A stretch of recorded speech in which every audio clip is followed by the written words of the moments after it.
Bismillahirrahmanirrahim. Assalamualaikum warahmatullahi wabarakatuh. Alhamdulillahi ala ihsani wa syukru lahu ala taufiqihi wa amtinani wa asyhadu an la ilaha illallah wahdahu la syarika lahu ta'ziman li sya'ni wa asyhadu anna Muhammadan abduhu wa rasuluhu da'ila ridwani. Allahumma shalli ala ikhwan dan akhwat yang dirahmati oleh Allah Subhanahu wa taala. Pada kesempatan kali ini kita melanjutkan pembahasan kita dari surat Maryam. Kita insyaallah mentadabburi ayat-ayat mulai dari ayat 29 dari ayat 27 dan seterusnya. Masih berkaitan tentang kisah Nabi Isa alaihissalam. Pada pertemuan sebelumnya yaitu telah kita jelaskan bagaimana Maryam akhirnya melahirkan Nabi Isa, kemudian ketika dia lahir maka Nabi Isa pun berbicara dengan Maryam, ya. Perkataan-perkataan yang Allah sebutkan dalam Al-Quran, ya. Di mana Nabi Isa berkata, Allah berfirman, "Fanadaha min tahtiha alla tahzani." Tiba-tiba ada suara dari bawah. Sebagian ahli tafsir mengatakan maksudnya adalah Nabi Isa, ya. Yang berkata, "Alla tahzani, jangan kau bersedih. Qad ja'ala rabbuki tahtaki sariyya." Sungguhnya Tuhanmu telah mengalirkan anak sungai di bawahmu. Wa huzi ilaiki bijid'in nakhlati tusaqit alaiki rutaban janiyya. Dan goyanglah pangkal pohon korma itu ke arahmu, niscaya pohon itu akan menggugurkan buah kurma yang masak untukmu. Dan seterusnya. Intinya, setelah Maryam melahirkan Nabi Isa, kemudian Maryam menggendong Nabi Isa pulang ke kampungnya. Ya, dia berani membawa Nabi Isa pulang ke kampungnya, bertemu dengan masyarakat yang tentu semua akan mencela dia. Ya, karena dia sudah melihat keajaiban-keajaiban, mukjizat-mukjizat, ya, yang diperlihatkan oleh Allah tatkala dia hendak melahirkan. Maka dia yakin bahwasanya Allah akan menolongnya. Apalagi menurut pendapat sebagian ahli tafsir, Nabi Isa telah berbicara dengan dia ketika baru lahir. Ya, ada yang mengatakan Jibril, ada yang mengatakan Nabi Isa alaihissalam. Jadi ini semua hal-hal yang dialami oleh Maryam membuat dia tenang sehingga dia berani membawa anaknya Isa pulang ke kampungnya, sementara kita tahu bahwasanya dia tidak memiliki suami. Kata Allah Subhanahu wa taala, "Fa'atat bihi qaumaha tahmiluh." Maka Maryam pun, ya, membawa anak itu kepada kaumnya dengan menggendongnya. Mereka begitu melihat Maryam membawa anak, ya, padahal mereka tahu Maryam adalah putri dari orang yang istilahnya sangat soleh di kaumnya, ya. Sebagaimana pernah kita jelaskan bahwasanya bapaknya Maryam adalah kepala ulamanya tatkala itu. Kemudian punya anak Maryam, sejak kecil sudah dididik untuk beribadah, ya. Bahkan terbiasa menjauh dari kaumnya untuk beribadah kepada Allah Subhanahu wa taala. Tiba-tiba menghilang, orang semua menyangka dia beribadah. Tiba-tiba dia muncul bawa anak. Ini ujian yang sangat besar. Maka mereka tidak bisa menerima pemandangan seperti itu, akhirnya mereka langsung menuduh Maryam telah melakukan perzinahan. Maka mereka berkata, "Qalu ya Maryamu laqad ji'ti syai'an fariyya." Wahai Maryam, sungguh engkau telah melakukan sesuatu yang sangat mungkar, yaitu maksiat yang sangat besar, ya. Syai'an fariyya, fariyya ditafsirkan itu aziman, perkara yang besar. Kemudian mereka melanjutkan celaan mereka. "Ya ukhta Haruna, ma kana abuki imra'a sau'in wa ma kanat ummuki baghiyya." Wahai saudarinya Harun, ya, ayahmu bukanlah lelaki yang buruk dan ibumu bukanlah seorang wanita pezina. Artinya, kenapa kau bisa berzina seperti ini sementara kau bukan dari keturunan keluarga yang buruk, ya. Kau bukan dari keturunan keluarga yang buruk. Perhatikan di sini, ya. Perhatikan di sini.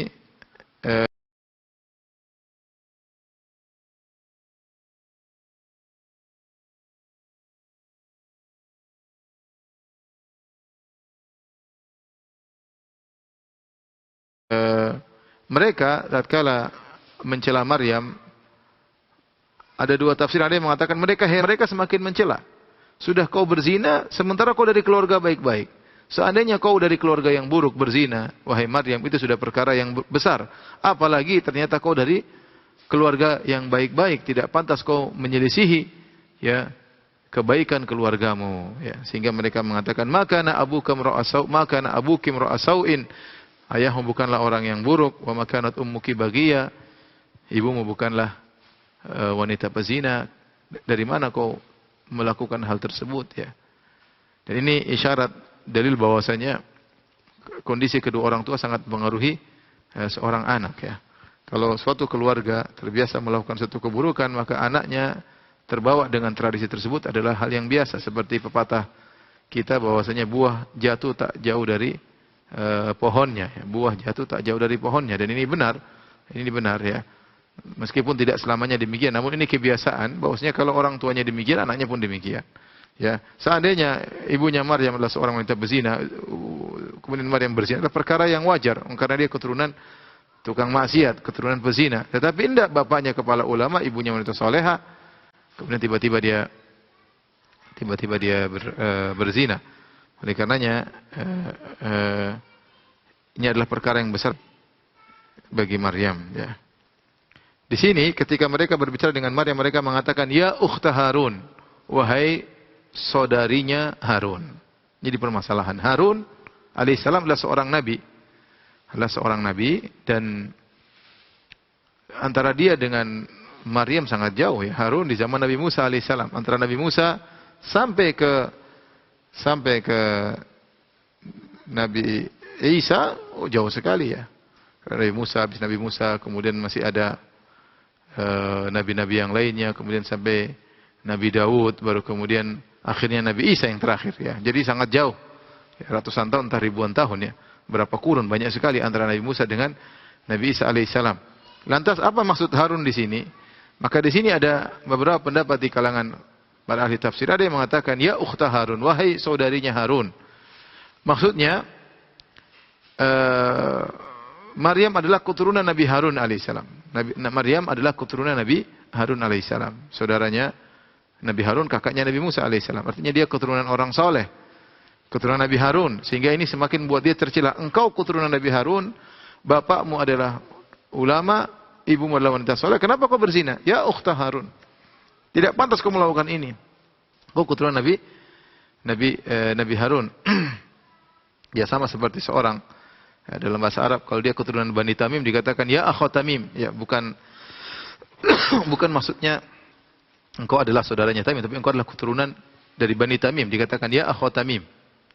Sama seperti ini, ya ukhta Harun, yaitu engkau adalah keturunan Nabi Harun alaihissalam. Ini pendapat yang kedua, bahwasanya Maryam punya saudara namanya Harun, dan dia adalah orang yang soleh, ya. Dia adalah orang yang soleh, sehingga kemudian mereka juga heran kenapa Maryam melakukan perbuatan seperti sementara saudaranya Harun adalah orang yang soleh. Ini pendapat kedua, pendapat yang kuat, karena berdasarkan hadis ketika sebagian sahabat pergi ke Bani Najran, orang Nasara, kemudian mereka mengkritisi Al-Quran. Mereka mengatakan dalam Al-Quran disebutkan ya ukhta Harun. Bagaimana dalam Al-Quran sementara Harun jaraknya jauh, mungkin ratusan tahun sebelum Nabi Isa alaihissalam. Akhirnya sahabat ini pulang ketemu dengan Nabi SAW, maka menanyakan akan hal ini. Maka Nabi SAW mengatakan bahwasanya mereka Bani Israel dulu menamakan orang-orang mereka dengan nama-nama Nabi dan nama-nama orang soleh. Dengan nama-nama Nabi dan nama-nama orang soleh. Ya, dan sehingga Harun di sini bukan Harunnya Nabi Musa, tetapi Harun orang soleh, saudaranya Maryam. Ini pendapat yang kedua, ini sesuai dengan hadis, ya. Wallahu a'lam bishawab. Dua pendapat ini kuat, ya. Dua pendapat ini kuat. Bisa jadi memang Maryam punya saudara namanya Harun, sebagaimana dalam hadis tersebut, ya, yang Nabi jelaskan bahwasanya Bani Israel biasa menamakan anak-anak mereka dengan nama-nama Nabi dan nama-nama orang soleh. Di antaranya Harun. Atau memang dia keturunan Nabi Harun alaihissalam dari suku Lawi, ya. Allah alam bisawab. Dan ini juga dalil bahwasanya orang-orang Nasara sejak dahulu sering mencari hal-hal yang untuk mengkritisi Al-Quran. Mereka dapati dalam Al-Quran Allah berfirman, ya ukhta Harun. Ya ukhta Harun, wahai saudarinya Harun. Sehingga mereka mengatakan ini Al-Quran salah. Harun kan di zaman Nabi Musa. Tapi Nabi membantah, Nabi jelaskan Harun di situ bukan Harunnya Nabi Musa alaihissalam. Intinya perbuatan Maryam ini sangat aneh, ya. Berzina sementara dia keturunan Nabi Harun alaihissalam, atau saudaranya Harun orang yang sangat soleh, bapaknya kepala ulama, ibunya orang soleh, keluarga baik-baik, kok tiba-tiba dia berzina. Ini semakin memperburuk Maryam, tuduhan yang mereka berikan kepada Maryam.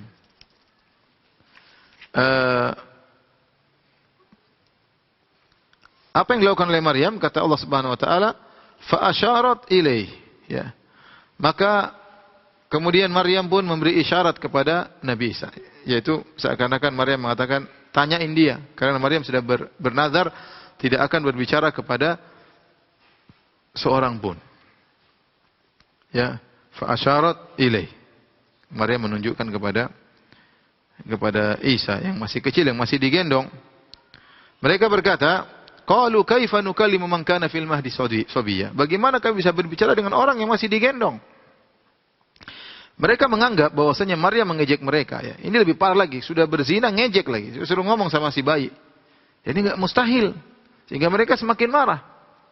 Bagaimana wanita pezina ini ketika dimintai pertanggungjawaban, dicela, malah suruh nanya kepada anak yang masih digendong, ya. Kemudian tiba-tiba setelah mereka mengatakan bagaimana kita bisa ngomong kepada anak yang masih digendong, tiba-tiba Nabi Isa yang masih kecil digendong berbicara, qala inni Abdullah. Sesungguhnya aku adalah hamba Allah. Atani al-kitaba wa ja'alani nabiyya. Allah telah memberikan aku Alkitab yaitu Injil, wa ja'alani nabiyya, dan Allah menjadikan aku seorang nabi.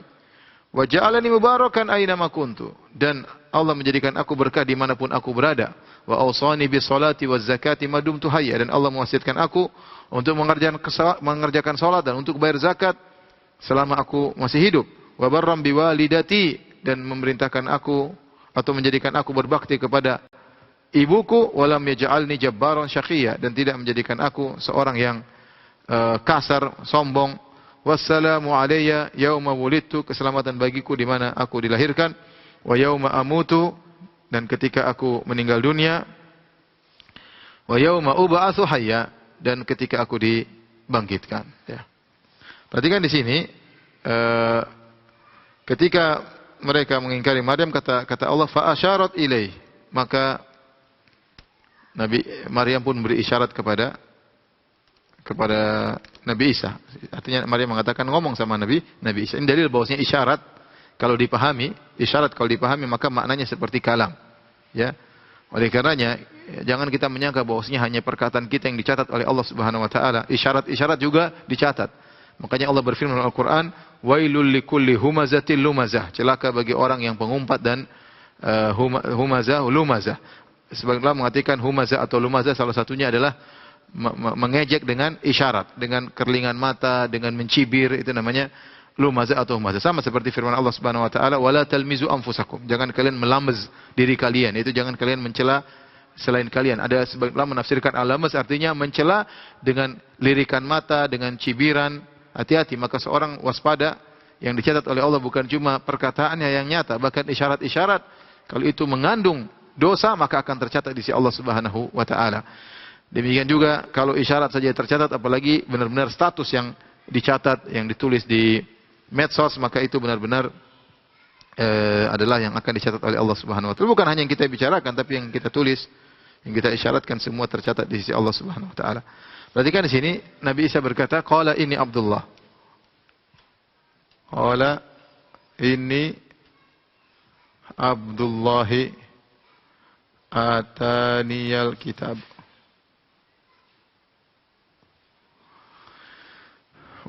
ataniyal kitab wa ja'alani nabiyya.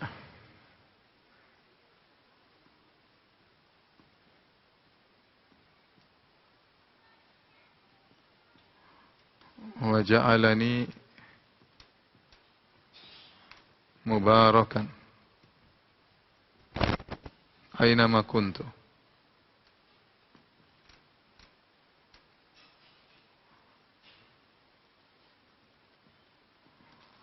Ya. Di sini perhatikan kata Nabi Isa alaihissalam, ini Abdullah, aku adalah hamba Allah. Ya. Subhanallah, perkataan pertama yang Nabi Isa ucapkan, ya, aku adalah hamba Allah, dan ini bantahan telak, ya. Bantahan telak kepada Nasara. Nasara yang mengatakan Nabi Isa adalah putra Allah. Kemudian kata Nabi Isa, atani al-kitab. Allah memberikan kepadaku, Allah telah, di sini atani, ya. Atani Ini ata, ini adalah fi'il madhi, ya. Ya. Al-fi'il al-madhi, ya. Fi'il madhi itu menunjukkan past, ya, telah berlalu, ya. Ya, Alkitab memberikan kepadaku Alkitab maksudnya Injil. Wa ja'alani, dia telah menjadi, sama fi'il madhi juga, fi'il madhi, ya. Fi'il madhi ya sama aja. Dia telah menjadikan aku, yaitu telah menjadikan aku seorang nabi. Wa ja'alani mubarakan, menjadi aku berkah.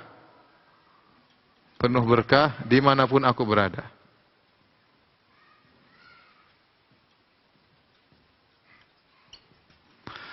Perhatikan di sini, Allah Subhanahu wa taala kenapa menggunakan fi'il madhi ataniyal kitab? Allah memberikan aku Injil. Padahal Allah mengatakan ketika Nabi Isa masih kecil dia belum dapat Injil. Tapi Nabi Isa menggunakan fi'il madhi, aku telah diberikan Alkitab dan aku telah dijadikan nabi. Dia belum menjadi nabi, masih kecil. Pendapat yang kuat dia nanti jadi nabi setelah dia dewasa. Tetapi waktu kecil dia udah ngomong. Terus kenapa menggunakan fi'il madhi? Ya, ada jawabannya. Karena untuk menjelaskan, ya, ini semua sudah tercatat oleh Allah di Lauhil Mahfuz.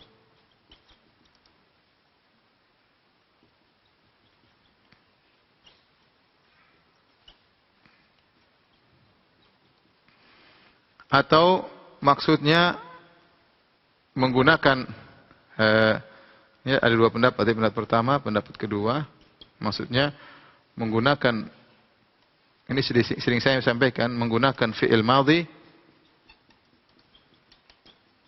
sebagai pengungkap masa depan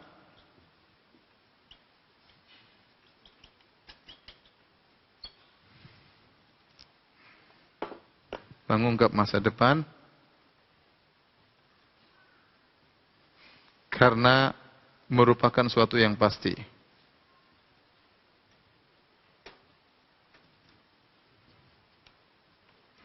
Kalau kita mengartikan sebenarnya Nabi Isa sedang berkata, "Inni Abdullah, sungguhnya aku adalah hamba Allah. Ataniyal kitab, yaitu Allah akan memberikan aku Injil. Wa ja'alani nabiyya, Allah akan menjadikan aku seorang nabi." Tapi di sini Nabi Isa mengungkapkan dengan fi'il madhi, yaitu aku telah diberikan Alkitab, aku telah dijadikan nabi, padahal belum jadi nabi.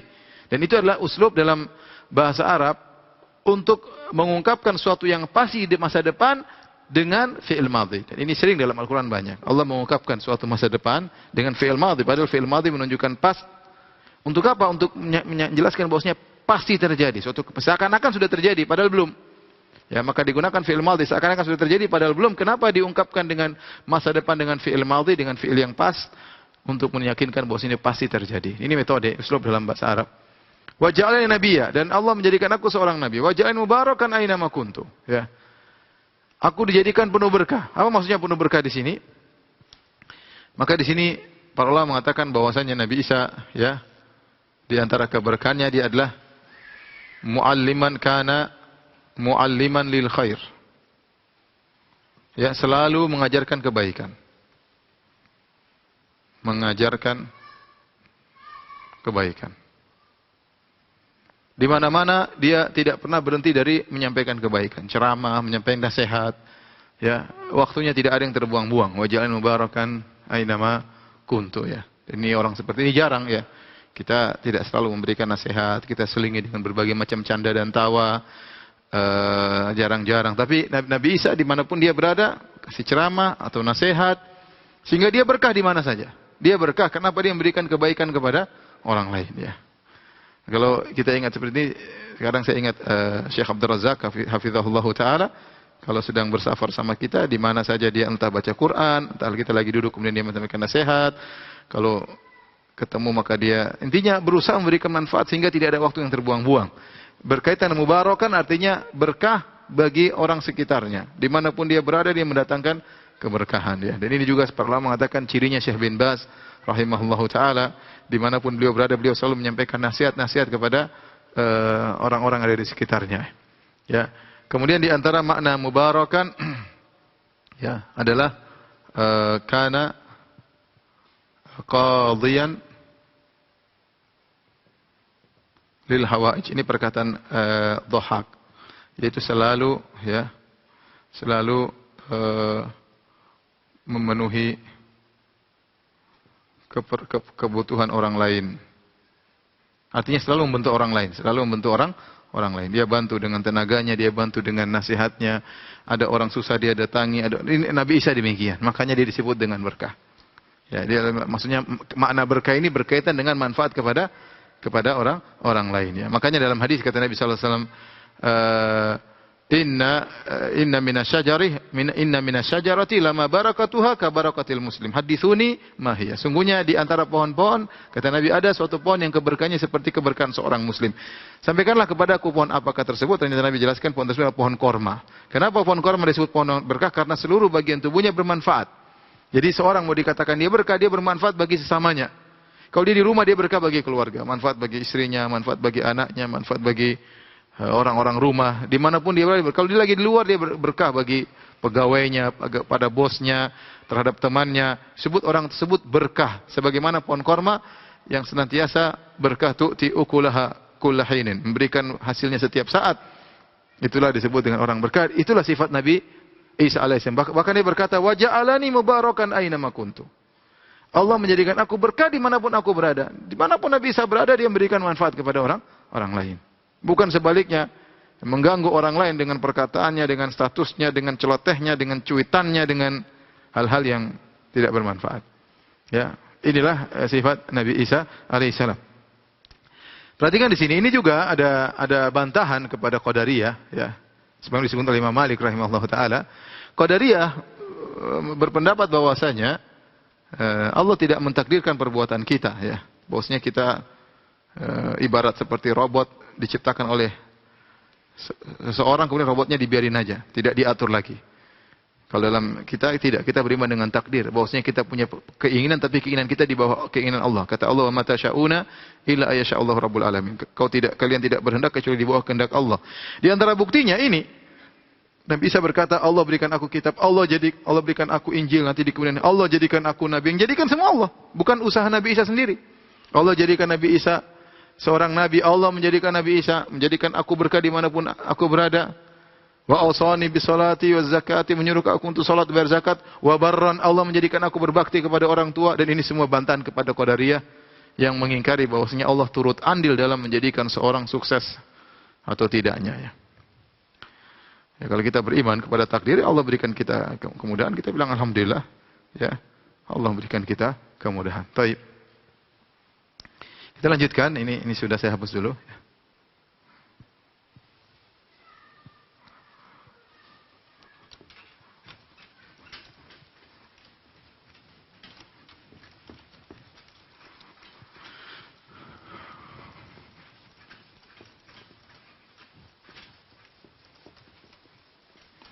Kemudian Nabi Isa masih berbicara. Wa awsani bis salati waz zakati ma dumtu hayya wa barran biwalidati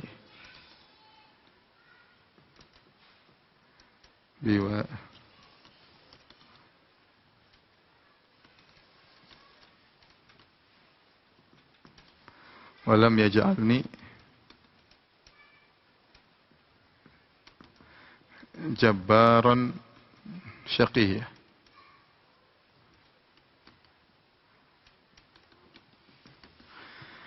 Di sini kita lanjutkan. Nabi Isa masih berbicara di hadapan Bani Israel, dan Allah mewasiatkan kepadaku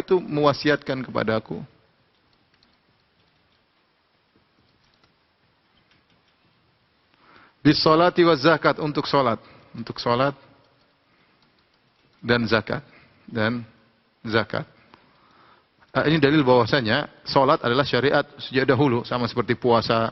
Ya, kata Allah, kutiba alaikumusiyam kama kutiba aladzina min qablikum la'allakum tattaqun. Yang beriman diwajibkan atas kalian berpuasa, sebagaimana diwajibkan oleh umat terdahulu, kalian mereka juga berpuasa. Nabi Musa berpuasa, Ya, kata Nabi SAW, waktu Nabi Musa selamat dari kejaran Fir'aun, kata Nabi SAW, fasawmahu Musa syukran lillah. Nabi Musa pun berpuasa karena bersyukur kepada Allah diselamatkan dari kejaran Fir'aun. Jadi di antara ibadah-ibadah yang dilakukan oleh para anbiya, di antaranya salat. Cuma memang kita tidak tahu berapa rakaat, bagaimana caranya.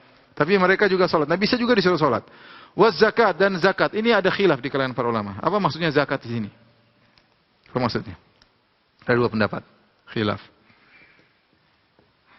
Yang pertama mengatakan zakat harta. Sebagaimana biasa kita tahu zakat harta. Yang kedua, zakat sini maksudnya tazkiyah. Zakat sama dengan at-tazkiyah, yaitu pensucian jiwa. Kenapa? Zahirnya zakat, makanya kata Nabi Isa, "Waz zakat wa awsani bis salati waz zakati ma dumtu hayya," selama aku masih hidup, ya.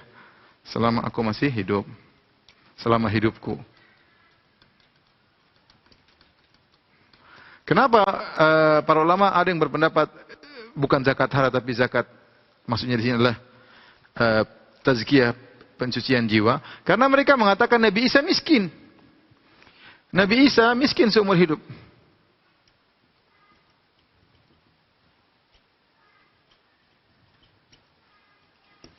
Beliau miskin seumur hidup. Bahkan disebut oleh sebagian ahli tafsir, seperti Ibnu Atiyah dalam Tahrir wa Tanwir, ya, dalam Muharrar Wajiz, disebutkan bagaimana Nabi Isa alaihissalam dia tidak punya rumah.